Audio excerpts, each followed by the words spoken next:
हाय, hello, नमस्कार. कसे आहात सर्वजण? मस्त मजेत ना? मस्तच असायला हवं. तर मी क्रांती आणि क्रांतीवीर ब्लॉगमध्ये तुम्हा सर्वांचे खूप खूप स्वागत करते. आज नक्की काय भाजी बनवली आहे? तर आज मी भिजवलेल्या तुरीच्या दाण्यांची आमटी बनवलेली आहे. तर नक्की व्हिडिओ शेवटपर्यंत बघा आणि कसा झाला होता कमेंट करून सांगा.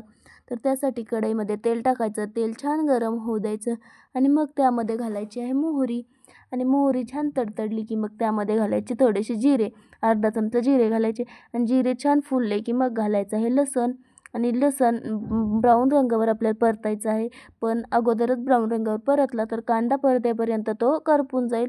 त्यामुळे लगेच यामध्ये कांदा घालायचा आहे आणि कांदा देखील छान असा परतवून घ्यायचा आहे. कांद्याचा हलकासा रंग बदलला पाहिजे तोपर्यंत कांदा परतायचा आहे. आणि तुम्ही पाहू शकता आता हलकासा कांद्याचा रंग देखील बदलायला सुरुवात झालेली आहे. पण कांदा अधूनमधून हलवत राहायचा आहे म्हणजे खाली करपणार नाही. तुम्ही पाहू शकता कांदा देखील परतत आहे आणि तोपर्यंत लसूण देखील परतायला सुरुवात आहे. आणि लसणाचा देखील हलकासा रंग बदलायला लागलेला आहे. तुम्हाला जर अगोदर लसूण टाकायचं करपत असेल तर तुम्ही कांदा टाकल्याच्या नंतर देखील लसूण घालू शकता.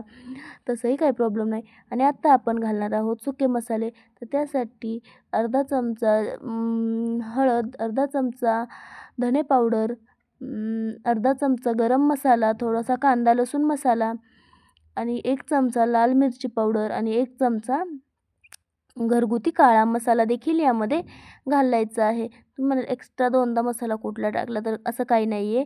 मी लाल मसाला अगोदर कमी टाकला होता म्हणून वरनं थोडासा ॲड केला होता. आणि आता छान असं मसाले या कांद्यामध्ये एकजीव करून घ्यायचे आहेत. आणि आता तुम्ही पाहू शकता मसाले छान असे कांद्यामध्ये एकजीव झालेले आहेत. आणि आत्ता आपल्याला यामध्ये घालायचे आहेत मस्त मोड आलेले तुरीचे दाणे. मी भिजवून घेतले ते. मी सकाळी यांना भिजत घातलं होतं आणि संध्याकाळी मी एका कापडामध्ये छान बांधून ठेवलं होतं आणि सकाळी पाहिलं खोलून तर तुम्ही पाहू शकता मस्त असे दाणे छान असं याला मोड आले होते. खूप लांब लांब मोड होते. तुम्ही पाहू शकता. मला हे मोड बघितल्यावर खूप आनंद झाला होता की छान मोड आले होते. असं हे एवढे जर विकत आणायचे म्हणलं ना तर 30 रुपयाला एवढे भेटतात. मी हे घरीच मला मोड आणले होते त्यामुळं मला भारी वाटत होतं. आणि आता तुम्ही पाहू शकता म्हणून मी हे मोड आलेले जे दाणे आहेत त्याची भाजी तुमच्यासोबत शेअर केली. म्हणजे चला आपल्या यूट्यूब फॅमिलीसोबत देखील याची भाजी शेअर करावी. तसंही आता तुरीचे दाणे, ओल्या तुरीचे दाणे देखील येत आहेत. तर शहरातील लोकांकडे ओल्या तुरीचे दाणे अवेलेबल नसतात. तर ही सुकी तूर, वाळलेली तूर जी आहे ती सगळ्यांकडेच अवेलेबल असते किंवा मग किराणा दुकानात देखील भेटते. म्हणून मी ही रेसिपी तुमच्यासोबत शेअर करते. कशी वाटते ती शेवटी मला कमेंट करून नक्की सांगा.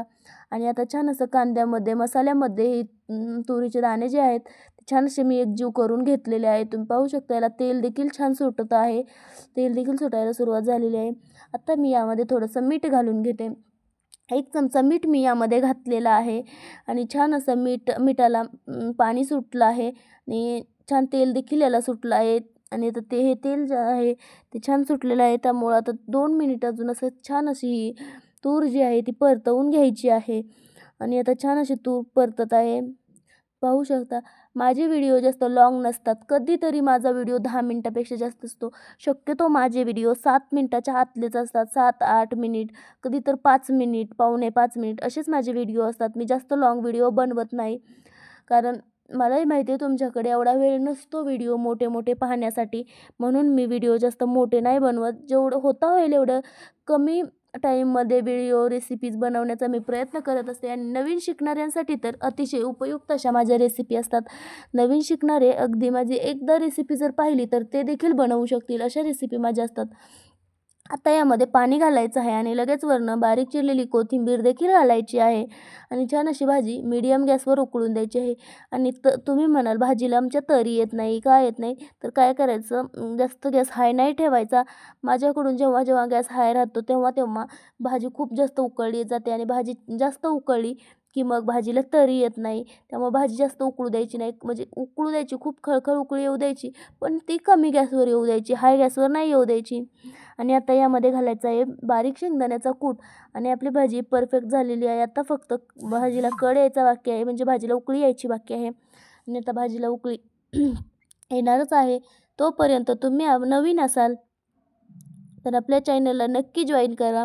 आपले पहिले व्हिडिओ बघा. तुम्हाला आवडले तर नक्की मला जॉईन करा. माझे व्हिडिओ कसे वाटतात ते देखील कमेंट करून सांगायला विसरू नका. आणि बाय बाय. भेटूया तशाच चमचमीत व्हिडिओसोबत उद्या. बाय.